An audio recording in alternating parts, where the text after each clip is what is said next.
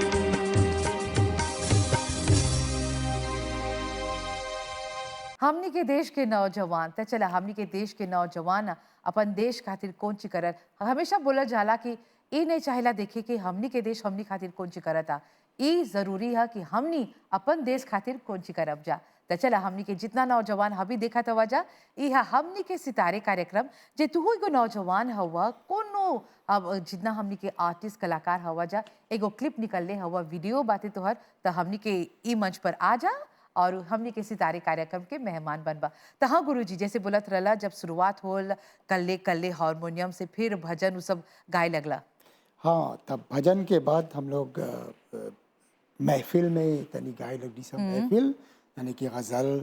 तब स्तर बढ़े लगल। हाँ तब वहाँ से एक दिन हमरा एगो प्रेरणा आल कि काहे नहीं हमू भी एगो क्लिप्स निकाल देला जी भोजपुरी के। जी तो हमार भोजपुरी लिखे के और ओकर राग ओकर ताल उल बैठाए के कुछ अलग ढंग बा। अलग काहे कि बोलीला कि नहीं बताई हमार लिए जितना भी भोजपुरी गायक बा जन गायक की इच्छा जटावत बन जा। जी। हम एक ही चीज़ बोला नितुषा जी, जैसे कि आप भी एगो सिखल एगो म्यूजिक सिंगर हो, जी। इतना अच्छा गावेला सुरीले आवाज़ में, तो वो सब धन्यवाद। ऐसे नहीं आल ना जी पढ़ेला सीखे के जी। हमने के वोकल चाइना सीखे के। तो जे संगीत नहीं सीखबा बाजवा चाहिला होई की होला ऐसे कि हम सकेला एगो एगो एगो एल्बम निकल ली एगो गीत चल गलू में, तो एगो गीत चलल ही नहीं बोलल कि हम एगो कलाकार बन गए। हाँ सीखे के चाइना संगीत सुर ताल लय कैसे, और ई नहीं बा कि हरदम हमने के चाइना सोचे के कि ई भोजपुरी गीत है, एकरा चाहेला एगो चलती भोजपुरी गीत दादरा पर चलेगी, दादरा ताल पर, ये धुत दादरा पर या फिर ऐसे यही ताल पर एकरा चाहेला स्थापित रहेगी। आजकल तो हमने देखा था ऐसा गुरुजी, कितना भोजपुरी गीत नवा नवा गीत अलग अलग जो ताल बातें लय बातें अलग बातें हमें देखा था जा, और वो कितना मशहूर वो हो गल बाती। तो तू जैसे बोला था हुआ तोहर जो स्टिल बातें तरी सुन अलग बातें हाँ, कबो कबो एगो गीत में सकब उमे अलग अलग ताल डाल दी, दादरा कहरवा उमे ई सब ताल सकेला चले संगी। तो ऐसे में जे नहीं सीखबा गीत जी तो तोहर सकबा तोहर विचार रहे वो गीत लिखे के जी सेवा का एगो निमन राग में निमन ताल में उतारे के उतनी कठिन नहीं तोहर। उन नोशुआ चाहेला होवे की जैसे बोली नहीं, बात चाहेला होवे की ये आवश्यक बात है। क्या काहे कि एकर बिना नहीं सकबा हमने के भोजपुरी गीत के जो स्तर है ओकर उत्थान के लिए हमने के चाहला सीखे। और वो कोनो गीत रही अभी हमने बॉलीवुड संगे हमने कैसे जुड़ल रही जा, कोनो गीत रही हर एगो गीत में एगो राग बाते एगो बाज बाते, और वो हर गीत एगो रागवे पर आधारित बाते। बिल्कुल। सकेला एगो गीत दो तीन गो राग में बेस बाते हाँ, आधारित ये भी बाते। होला। मैं समझ चाहेला हो रागवा चाहेला सुर ताल लय जैसे वो सब बोली लाजा, इस सबसे जरूरी है ई जो अहम बाजवा बाते। ई बहुत आवश्यक बा। जी और देखिला जा कि जब भी कोई खोजेला क्लिप्स निकाले की जी। ई थोड़ा सन में बोलब कि कबो कबो ऐसे भी बा नितुषा जी, चंद ऐसा निमन कलाकार बा जन गरीब भवन सा लोग के पास पैसा नहीं बा, तो आवाज बा। कलाकार के पैसा होई नहीं होई उनकर आवाज बा उनकर तालवा बा, हाँ। इस सबसे जरूरी है। नहीं हमरा बोले दा जी। थोड़ा जैसे कि हमने के एगो क्लिप्स निकाले के बा एगो 5 गो गीत, जी वो कम से कम 65 मिल लगेला, 25,000 रुपया। तो पहले तो लगे 25,000 रुपया चाहेला रहे की ओकर रिफंड बाद में मिलेला, तो वो बेचारा जो अच्छा गावेला ओकर लगे पैसा नहीं बा, ई ओकर लगे इस ओकर आवाज के आगे आने की। जैसे को क्लिप्स बना सके 15,000 रुपया, तो ओकर भी पैसा चाहेला। तो ऐसे ऐसे हमरा हम हमार अनुभव से कितना कलाकार निमन कलाकार घर में छुप गए हवन सा। अच्छा अब जैसे कि FBC वो प्रतियोगिता आयोजन कर ले रहा है कि स्टाओ उनमें निमन निमन कलाकार आ रहा है, जैसे कि हमारे भाई हेमंत हमलोवत जी हैं, जैसे कि भानुजा कलिया चेटी रहलन, चंडी रहल, किशोर खेमिया भी भाग ले रहा, हमू ढेर भी भाग। कलाकार ऐसे उभर कर आइल। तो ये सब कलाकार निमन कलाकार रहलन जा और स्तर के कलाकार। जी ये लोग के चाह फिर से वो लोग के प्रोत्साहित करे के एम्बेसी की ओर से, काहे कि ऐसे होला जैसे कि एगो हमने एगो क्लिप्स निकाली सा उनमें 5 गो गीत बा। जी हाँ मानीला कि पब्लिक वोट से वो गीत आगे बढ़ी, तक बढ़ी कैसे जब रेडियो की ओर से हमार गीत के प्रचलित करबा आप ओकरा खेलते रहबा, आदमी सुनते रही उसे ओकर आदत पड़ जाए गीत के ये एगो निमन गीत बा। अब जे एगो गीत जे अच्छा से लिखली अब ओकरा उतना नहीं चलावत हो, तो यहाँ पर ही हमने लिए हमने एगो कैसे बोला मुआवजा हो जाता। एगो अनजान कलाकार बन के रह जाब सा, जहाँ पर ही नहीं बोलते है कि दूसर जोन लोग के गीत चलल बा वो लोग निमन कलाकार नहीं हल सर। हाल ही में तोहर हाई होला इंटरव्यू हल हमार स्टूडेंट से संभावती डिवन, जी तो ओकर क्लिप्स चलल बा नंबर 1 पर आल बा, लेकिन कैसे बोले खो जाते हैं कि चाहेला हमनियों के भी गीत चलाए के, सब कलाकार लोग के गीत चलाए के, तब आदमी सुनी फर्की की है गीत में ई बा ई संदेश बा, हाउ में ऊ संदेश बा। हमनी के सकब जब बोले जो गाजो बातें हमनी के जितना हमनी के कलाकार वो सब हवन जा, वो लोग के जितना गीत हमनी चलाए राजा और उ ढेर हबी जैसे हमनी के सितारे कार्यक्रम में हवे से ता जितना हमनी के कलाकार हवन जा क्लिप सब निकावेला त हैजा एगो मंच बा, एगो मौका तोरा मिलल बाटे हैजा परी आके अपन प्रतिभा के आगे बढ़ावे के, अपन क्लिप उ सब के बारे में जब क्लिप के बात करत हैजा अभी जन पहलका गीत हमनी देख ली जा हमनी के देश के नौजवान तनी सुन ओकर बारे में, और जो दूसर का गीत हमनी देखब जा ओकर बारे में तनी सुन बतावा। वैसे ई हमारे देश के नौजवान ये हमारे दिल के बहुत करीब गीत है, एकर म्यूजिक कंपोजिशन हम ही कर ली है। अच्छा, ये गीत हम ही लिख ली है और इमें जोन म्यूजिक जोन जोन हा वो हम ही खेल ली है। अच्छा, तो ये सब हम अपन दने से सोच विचार के कहाँ पर ही हमारी म्यूजिक ऐसी चली, ऐसी रही, ई सुर में रही, वो से तो ये जोन गीत हम लिख ली हैं हमारे देश के नौजवान ई ध्यान में रख ले एगो देशभक्ति गीत जी, उमें हमार नौजवान लोग के ई संदेश देवे खोजली है कि नफरत नहीं चले रहे के हमनी के बीच में, नफरत के छोड़ा ओकरा एक बगल चाला छोड़ दे के।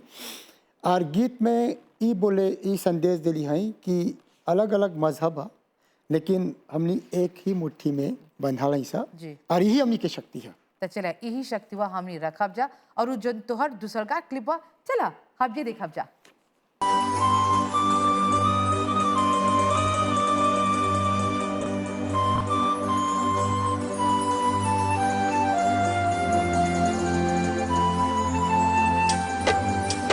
सूरज चंदा लाल दुलारा दिलवा के टुकड़ा बेटवारे,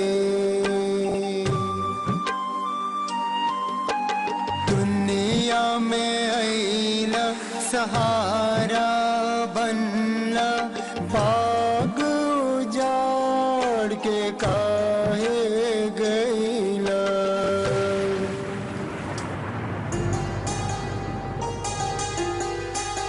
तोहर बिना लगेला ई जग सुना सुना सुना, तोहर बिना लगेला जीवन अधूरा अधूरा अधूरा। मुन्ना रे बेटुआ रे, नैनन की ज्योति रे मोती,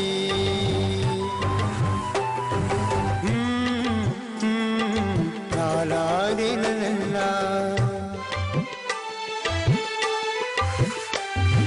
हो बीतल दिनवा याद आवेला आवेला आवेला, तोहर बोलिया गूंज रहेला, तोहर खातिर कान करली, काहे दूर गईला बबुआ के छोड़ के, छतिया चीर के खुनवा रोइला।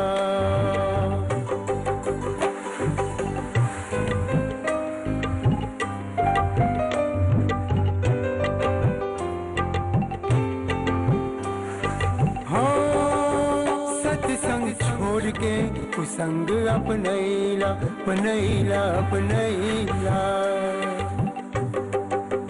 धर्म ठुकरा के अहिंसा अपनैला,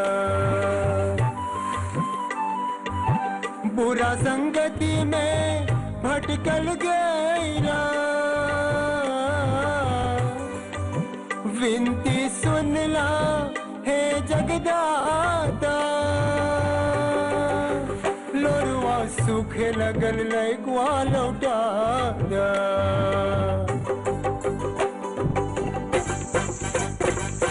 डर के ठोकर खाके भैया बेटुआ वापस अइलन हो। गली गली में धूम मचल बा, मुन्ना राजा अइलन हो। श्रवण कुमार बनके अइलन, पिता के सेवा करलन हो, पिता के सेवा करलन हो। मुन्ना राजा दुलरुआ करे जुआ हमार, बेटुआ कन्हुआ तू लठिया जोरवा हमार। मुन्ना रे बेटुआ रे, मुन्ना रे बेटुआ रे। लाला रे लल्ला, लाला रे लल्ला, लाला रे लल्ला, लाला रे लल्ला। का बात बा हमनी के देखा था हमनी के सितारे कार्यक्रम आज हमनी के संगे हवन जा गुरुजी संजय शत्रुघ्न। गुरुजी हमनी तोहर क्लिप उ सब देखा था जब बहुत ही अच्छा लगा था देख के सुन के, और उ जितना शब्द उ सब इस्तेमाल कर ले हवा हमनी के भाषा है, हमनी के धरोहर हमेशा बोली ला जब बढ़ाए के चाहिला हमनी के भाषा के। हबी जैसे जनली जा कि तू गैले हवा उ सब कॉम्पिटिशन में, लेकिन तू कॉम्पिटिशन आयोजित वो करेला। हाँ बिल्कुल, हम 2013 में हम ही एगो नेशनल लेवल पर एगो भोजपुरी कंपटीशन आयोजित कर रही। जी हमार कंपटीशन के वो टाइटल रहल भोजपुरी गीत प्रतियोगिता। तो ई में हम जितना कलाकार लोग, जितना भोजपुरी कलाकार लोग स्टाव में भाग ले रहे सा, वो लोग के फिर से हमार प्रतियोगिता में लेके आए। और हुआ पर ही निर्णायक मंडल रहल हमार भाई विष्णुहरी जी, ज्ञानमोही पटलाल जी। तो यहाँ पर ही हमनी के भाई हेमन रामलोवत भी ओकरो भी रख ली जी काहे कि वो भोजपुरी गीत प्रतियोगिता में पहला रहल। जब पहला चलल हुआ तो हर में ही ज्ञान बा, जी तब ओकरा लेके अनली जब में दूसर लोग के इंस्पिरेशन मिली कि हाँ हमनियो आगे बढ़ पहला आवब जा तो हमनियों के भी स्थान सकेला यहाँ रही। जी तो ई प्रतियोगिता में काफ़ी कलाकार लोग आल रहन सा मॉरिशस के चारों ओर से। तो एगो बहुत बड़ा प्रतियोगिता रहा, और हमार लिए ई एगो कैसे बोलब, हमारे लिए एगो बहुत बड़ा अचीवमेंट रहल। अचीवमेंट रहल, जैसे बोले ऐसा जी कि एगो ऐसा कार्यक्रम अकेले अपन दम पर करे के, अच्छा वो भी कर ली। त चल हमने यही आशा करे थे जा कि और ऐसन कॉम्पिटिशन जन बातें प्रतियोगिता वो सब आयोजित करबा, और जितना हमनी के कलाकार वो सब हवन जा वो लोग के सबके मौका देबा जा। अवश्य अवश्य विदुषा जी, अच्छा अवश्य। जब बात करे थे जा हमेशा अपन जन कलाकार वो सब आवेलन जा हमनी जोर देला जा हमनी की भाषा जन बातें भोजपुरी। अभी जन तौदसवा बातें तोहर देखे में कैसे बातें भोजपुरी हमनी के लायका वो सब तोहर लगे कितना जना आवेलन सीखेलन संगीत, त ए तरह से हवन जा कैसे उन लोग के प्रोत्साहित औकुगासे तू करेला। जानेला नितुषा जी, ई एगो बहुत गंभीर एगो प्रश्न पूछला कि भोजपुरी के जगह वो कहाँ पर बा भी। अगर स्पष्ट रूप से हम तोरा बोलब कि अभी भी समय बचल बा ई हम ई भाषा के बचाए के। जी अब एकरा बचाए के अलग अलग माध्यम चाहेला। सर्वश्रेष्ठ माध्यम गीत के माध्यम से जो आप ऐसा बड़ा प्रोग्राम आयोजित करत हो और गीत चलावत हो लोग, कलाकार लोग के क्लिप्स, जी ई क्लिप्स के जरिए घर घर में आवता। तो अभी भी नौजवान लोग के क्लिप्स सुनाला, यानी कि भोजपुरी अभी भी उन लोग के जहन में बा। लेकिन जो अहम चीज बा कि भोजपुरी के कैसे ओकरा जीवित रखब सा, काहे कि आज के नौजवान लोग बा नहीं बोला कि लोग भोजपुरी नहीं समझलन सा, लेकिन बोले होला तनी कम बा। जी कैसे होता कि समाज में भी लोग भोजपुरी उतना नहीं बोला था, और घर में भी आगे तो जब परिवार रहे तो साथ में रहते था, जी वहाँ बड़ा बरजना भी रहन, जैसे कि दादा दादी नाना नानी, सब कोई तो संगे संगे। उ लोग भोजपुरी बतियाई। जी। तो अभी एगो ऐसन कल्चर बन गल बा, जैसे कि एगो लड़का बड़ा होला अपन जमीन किन के अपन घर लेके वो एगो अलग ढंग से अपन अपन जीवन जियता। तो वहाँ पर ही भोजपुरी नहीं बा। भोजपुरी रहल जब संगे रहत लीजा, तो हमार विचार से ई भाषा के चाहेला ओकर ओकर प्रचार प्रसार गांव गांव में जाके करे के, और ऐसा ऐसा एनकरेजमेंट दे के कि लड़का लोग जो भोजपुरी करता सीखता, वो अपन भोजपुरी सीख के सफल होगा एग्जाम में, चलो सफल होगा ओकरा को टिकट दे रोड दिख जाए के अपन दो तीन जना आजमाएगो। हाँ। ई आवश्यक बा। ई नहीं बोलते कि पैसा नहीं आवश्यक, पैसा के बल पर हमनी सकप सही ई भाषा के जीवित आने। जैसे कि हमनी अनुभवी कलाकार हैं सा कितना बा रिसोर्स पर्सन बन के सकप से जाके एकर प्रचार प्रसार करे, जी। लेकिन हर चीज के पीछे एगो एगो एनकरेजमेंट के लिए एगो एगो दक्षिणा की आवश्यकता होला। तो चला हमने यही आशा करा था, तू हो जितना तोहर जिले वो सब हवन जा गीत वो सब सिखावेला, त गीत वन संगे संगे अपन भाषा के जितना हो सके ओकर प्रचार अवश्य, प्रसार तुषार। सक बजा करे। अवश्य, और जितना जना हबी तोहरा देखा तो वजह उन लोग के कौन मिसाज देबा? हाँ, ये से कब बोले कि कोशिश करके समझिला कि नौकरी के स्थल पर आप लोग ज़्यादा भोजपुरी नहीं सकीला बोले, नहीं बोले ऐसा कि बोले वाला नहीं बा, लेकिन कम से कम 5-10 मिनट तो रोज के रोज तोहर घर में ई भाषा के प्रचार प्रसार करिया। घर से जहाँ पर तोहर लड़का लोग सीखी थोड़ा सन यही से थोड़ा थोड़ा बूंद से गोताला पर चला। का कि हमेशा बोली लाजा कि जो पहल का पाठशाला वो हमनी के घरे से शुरू होला, हमनी के माँ के कोख से वो शुरू होला। जितना चीज हमनी सीखी लाजा तब परिवार में जे सीखबा सिखाई बा, जितना बड़ा हबी ले दादा दादी सब हवन जा, तो हमनी जानी लाजा लड़का लोग हबी जिनेस होवन जा बोले जा ए हम ई सब नहीं सिखब, ई हमर नहीं है, नहीं नहीं, ई चाहेला, बात नहीं है। ई चाहेला सिखाए के। ई हमनी के मातृभाषा है। हमनी के मातृभाषा के कैसे से कब से भुलाए। जी। हमनी के कहले answer we must go back to the root. हमनी के जड़ के पीछे चला जाए के। हमनी के जड़ हुई है। हाँ। काहे कितना भी आप अपन आप के बदलबा, तो तोहर जहन में तोहर खून में तो भोजपुरी है ये बा।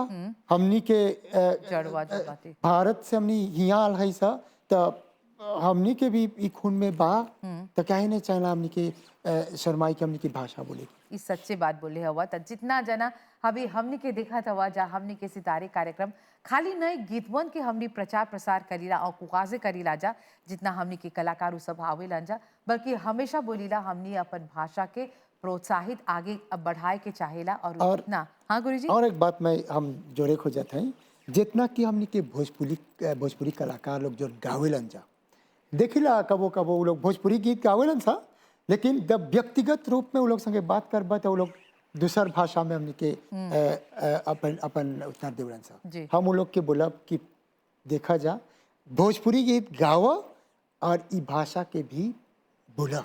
चल भोजपुरी गीत गावा, सुना, बोला और ओकरा हमेशा आगे ले जाब जा।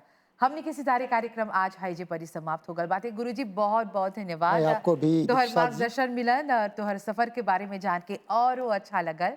तो और ऐसन क्लिप निकलते रहिए और वो तोहर जितना जन जिले वो सब बातें वो लोग के और सिखाते चला, संगीत और हमनी के भाषा। सब कोई के नमस्ते, शुभ रात्रि।